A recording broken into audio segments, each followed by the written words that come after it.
নমস্কার বন্ধুরা, কেমন আছেন আপনারা সবাই? আশা করছি আপনারা সবাই খুব ভালো আছেন, সুস্থ আছেন।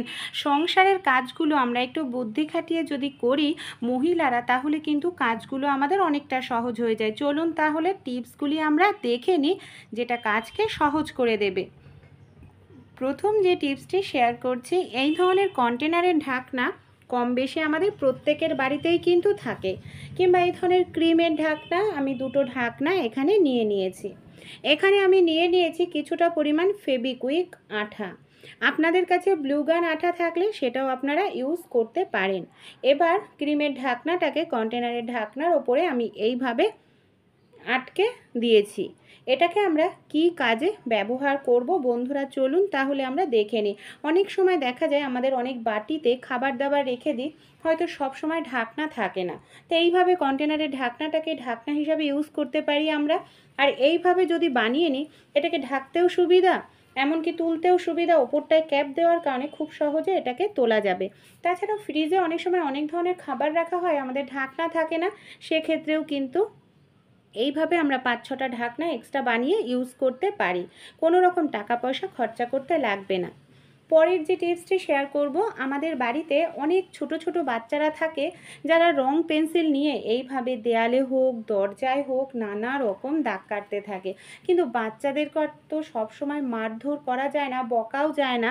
সেক্ষেত্রে কিভাবে কোনো রকম ঘষাঘষি ছাড়াই সেকেন্ডের মধ্যেই এই দাগটা, রঙের দাগটা তুলে ফেলা যায়, এর জন্য আমি এখানে নিয়ে নিয়েছি কিছুটা পরিমাণ স্যানিটাইজার হাতে নিয়ে দাগের ওপরে এইভাবে একটু ডলে নেব। দেখুন, মোমের দাগ স্যানিটাইজারে স্প্রে দেওয়ার থাকার কারণে খুব সহজেই কিন্তু দাগটা আমাদের উঠে যাচ্ছে বন্ধুরা।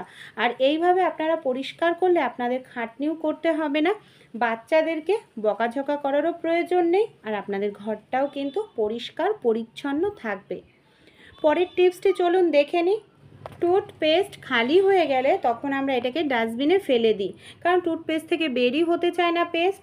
কিন্তু আপনারা না, টুথপেস্ট খালি হয়ে গেল টুথপেস্টের টিউবটাকে ফেলে দেবেন না বন্ধুরা। এটাও কিন্তু আমরা সংসারের কিছুটা খরচ বাঁচিয়ে ফেলতে পারি। কিভাবে, চলুন তাহলে দেখে নিই। এখানে নিয়ে নিয়েছি একটি ব্যালন। টুথপেস্টের প্যাকেটের নিচের দিক থেকে ওপরের দিকে আমরা যেরকমভাবে রুটি বেলি না, ঠিক সেরকমভাবেই বেলে নিতে হবে। কেন বলুন তো বেলে নিচ্ছি? যতই আমরা প্যাকেট চেপে চুপে বের করতে চাই, বের হয় না। নিচের দিকে না, প্যাকেটের গায়ে ভেতরে অনেকটাই টুথপেস্ট থাকে।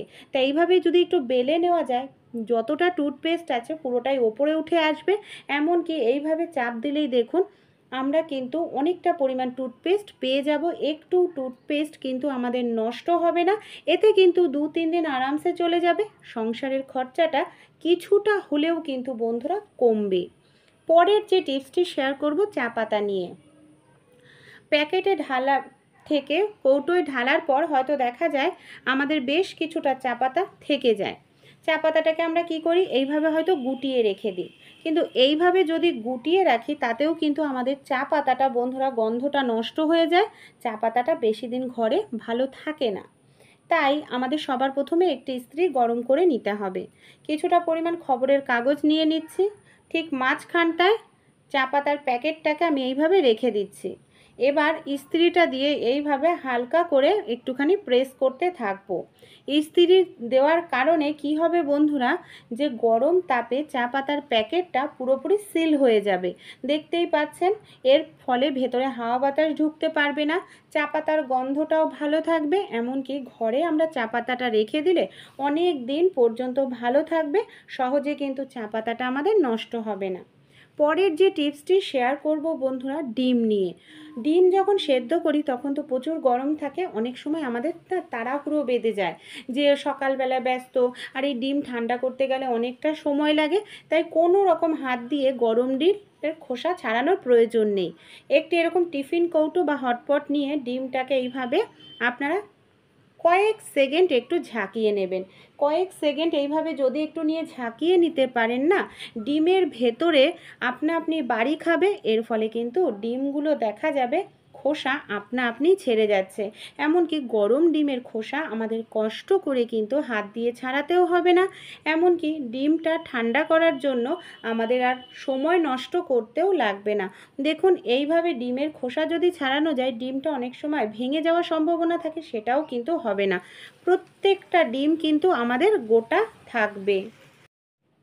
আমরা যখন কোথাও ঘুরতে যাই, আমাদের যে গ্যাসের ওভেনটা থাকে না, এইভাবে অনেক সময় খোলা রেখে দিই, কিন্তু দেখা যায় 14-15 দিনের জন্য কোথাও ঘুরতে যাচ্ছি, এইভাবে গ্যাসের ওভেনটা খোলা রাখলে বার্নারে না ছোট ছোট নোংরা ঢুকে যায়, আর নোংরা ঢুকে গেলে বার্নারটার মধ্যে কিন্তু আগুনটা ঠিকঠাক বের হতে পারে না, এমনকি আমরা যখন বাড়ি ফিরি তারপর আমাদের পরিষ্কার করে রান্নাবাড়ি করতে লাগে। তাই ঘুরতে যাওয়ার আগে এই ধরনের পুরনো যে কন্টেনারের ঢাকনাগুলো থাকে না, সেই ঢাকনাগুলোকে আমরা যদি এইভাবে গ্যাসের বার্নারের ওপরে এইভাবে সেট করে দিই না, তাহলে কিন্তু দেখা যাবে আমাদের বার্নারটা একেবারে পরিষ্কার পরিচ্ছন্ন থাকবে, কোনোভাবেই কিন্তু ধুলো ময়লা নোংরা বার্নারে ঢুকতে পারবে না। পরের টিপসটি চলুন দেখে নিই। প্রেশার কুকারে আমরা সবাই রান্না করি, এতে কিন্তু গ্যাসের খরচাটাও কম হয় আর আমাদের সময়ও বেঁচে যায়। কিন্তু প্রেশার কুকারে রান্না করার আগে ছোট্ট কাজটি করবেন। সামান্য পরিমাণ আমি নুন নিয়ে নিয়েছি, নুনে জল দিয়ে দিলাম। প্রেশার কুকারের নিচে খুব ভালো করে নুনটা লাগিয়ে দেব।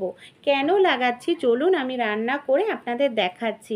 অনেক সময় হয় প্রেশার কুকারে আমরা দীর্ঘদিন ধরে রান্না করি, তলাটা লালচে হয়ে যায়, পরিষ্কার করতে গেলে আমাদের কিন্তু অনেকটা ঘষতে লাগে বন্ধুরা। আর এইভাবে দেখুন আমি রান্না করেও দেখাচ্ছি, যেরকম প্রেশার কুকারটা পরিষ্কার ছিল সেরকমই পরিষ্কার থাকবে, কারণ নুন দেওয়ার কারণে প্রেশার কুকারে না একটি লেয়ার পড়ে যায়, যার কারণে প্রেশার কুকার কিন্তু একেবারে পরিষ্কার থাকবে, কোনো রকম পুড়বে না। সে আপনারা যদি কোনো ভাজাভাজি করেন তাও লক্ষ্য করবেন আপনাদের প্রেশার কুকার কিন্তু পুড়বে না। দেখুন আমি কোনো রকম সাবান কিচ্ছু ব্যবহার করলাম না, নর্মাল জল দিয়ে আমি প্রেশার কুকারটা ধুয়ে দেখাচ্ছি। দেখতে পাচ্ছেন প্রেশার কুকারের নিচটা কতটা সুন্দর পরিষ্কার কিন্তু আমাদের রয়েছে। তাই এই ছোট্ট টিপসটি ভালো লেগে থাকলে আপনারাও অ্যাপ্লাই করে দেখবেন, আশা করছি টিপসটি আপনাদেরও উপকারে আসবে। চলুন তাহলে আমরা যে পরের টিপসটি আছে সেই টিপসটি দেখে নিই। পরের টিপসটি শেয়ার করব ডাল নিয়ে। আমরা যে এই ধরনের ডালগুলো কিনে আনি বলুন, তরকার ডাল কিংবা মুগ ডাল, এই ধরনের ডালগুলোকে আমরা যদি ঘরে 1 থেকে 1.5 মাস রেখে দিই, ডালগুলোর মধ্যে পোকা ধরে যায়, আর পোকা ধরলে ডালের ভেতরের অংশ খেয়ে ফেলে ডালটাকে পুরোই নষ্ট করে দেয়। সেক্ষেত্রে কিন্তু আমাদের অনেকটা টাকাই নষ্ট হয়ে যায়। তাই ডালটা আপনারা 1 বছর ঘরে রাখতে পারবেন, পোকা ধরবে না। মুগ ডাল বলুন বা এই ধরনের তরকার ডাল, মানে যেটা খোসা সমেত মুগ ডাল, সেটাকে আপনারা গ্যাসের ওপর এইভাবে দিয়ে দেবেন কড়াইয়ের মধ্যে। তারপর গ্যাসের ফ্লেমটাকে আপনারা অবশ্যই মিডিয়াম করে নেবেন, হাইতে নয়, মিডিয়াম করে নিয়ে 1 থেকে 2 মিনিট ডালটাকে হালকা একটু ভেজে নেবেন। হালকা যদি ভেজে আপনারা ডালটাকে ঠান্ডা করতে হবে, খুব ভালো করে ঠান্ডা করে কোনো টাইট কৌটোয় আপনারা রেখে দিলেন।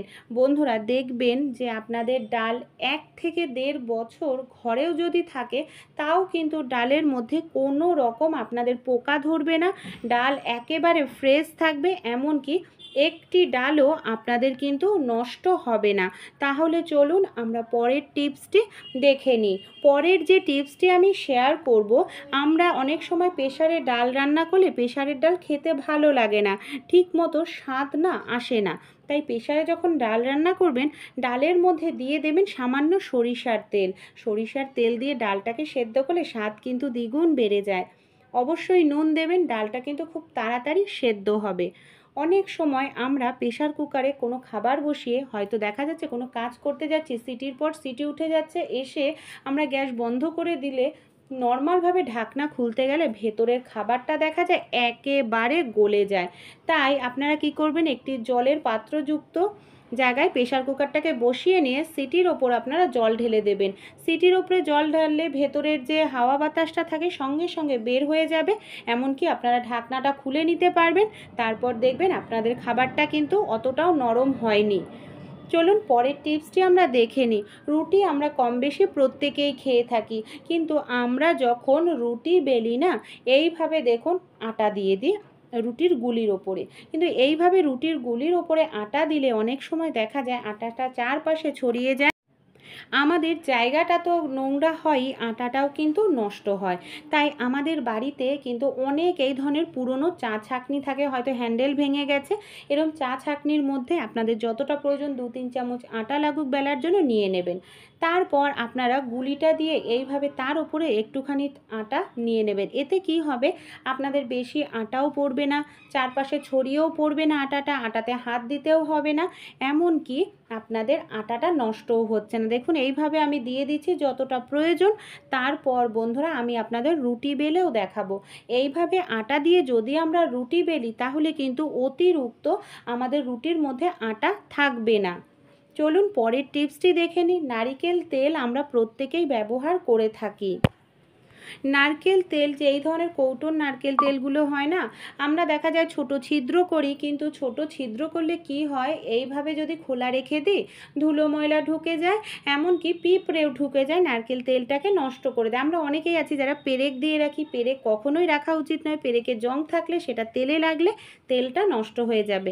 তাই আমাদের প্রত্যেকের বাড়িতেই দেশলাই তো থাকে, দেশলাই কাঠি নিয়ে নেবেন, বারুদের অংশটাকে ভেঙে নেবেন। তারপর কাঠিটা যদি নারকেল তেলের কৌটোর ছিদ্রতে এইভাবে দিয়ে রাখেন, তাহলে কিন্তু কখনোই আপনাদের নারকেল তেলটা ধুলো ময়লা লাগবে না, পিঁপড়ে ঢুকবে না, এমনকি নোংরা হবে না। আপনারা ঘরে রেখে 1 থেকে 1.5 বছর নারকেল তেলটা ইউজ করতে পারবেন। চলুন তাহলে আমরা পরের টিপসটি দেখে নিই। আমাদের বাড়িতে যে এই ধরনের আটার প্যাকেট বলুন বা সোয়াবিনের প্যাকেট প্রত্যেকের ঘরেই কিন্তু থাকে।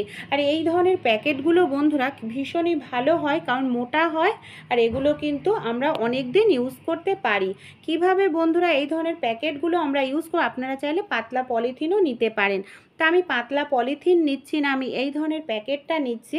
আমরা রুটি করার পর অনেক সময় ব্যালন চাকিটা এইভাবে রেখে দিলে খোলা, রাত্রিবেলায় দেখা যায় ইঁদুর আরশোলা এসে ব্যালন চাকিতে মুখ দিয়ে দেয়, আর পরের দিন না ধুয়েই আমরা যদি রুটি করি, সেই রুটি খেয়ে কিন্তু অসুস্থ হয়ে পড়ি। তাই আমরা যদি ব্যালন চাকিগুলোকে এই ধরনের যে প্লাস্টিক আছে, আটা বলুন সয়াবিন বলুন, বড় প্লাস্টিকের মধ্যে আমরা ঢুকিয়ে রেখে দিই, তাহলে কিন্তু কোনোভাবে আরশোলা ইঁদুর টিকটিকি ব্যালন চাকিতে মুখ দিতে পারবে না। এমনকি আমাদের ব্যালন চাকিটা একেবারে পরিষ্কার পরিচ্ছন্ন থাকবে। আমরা কিন্তু ধোয়ারও প্রয়োজন পড়বে না রুটি করার সময়।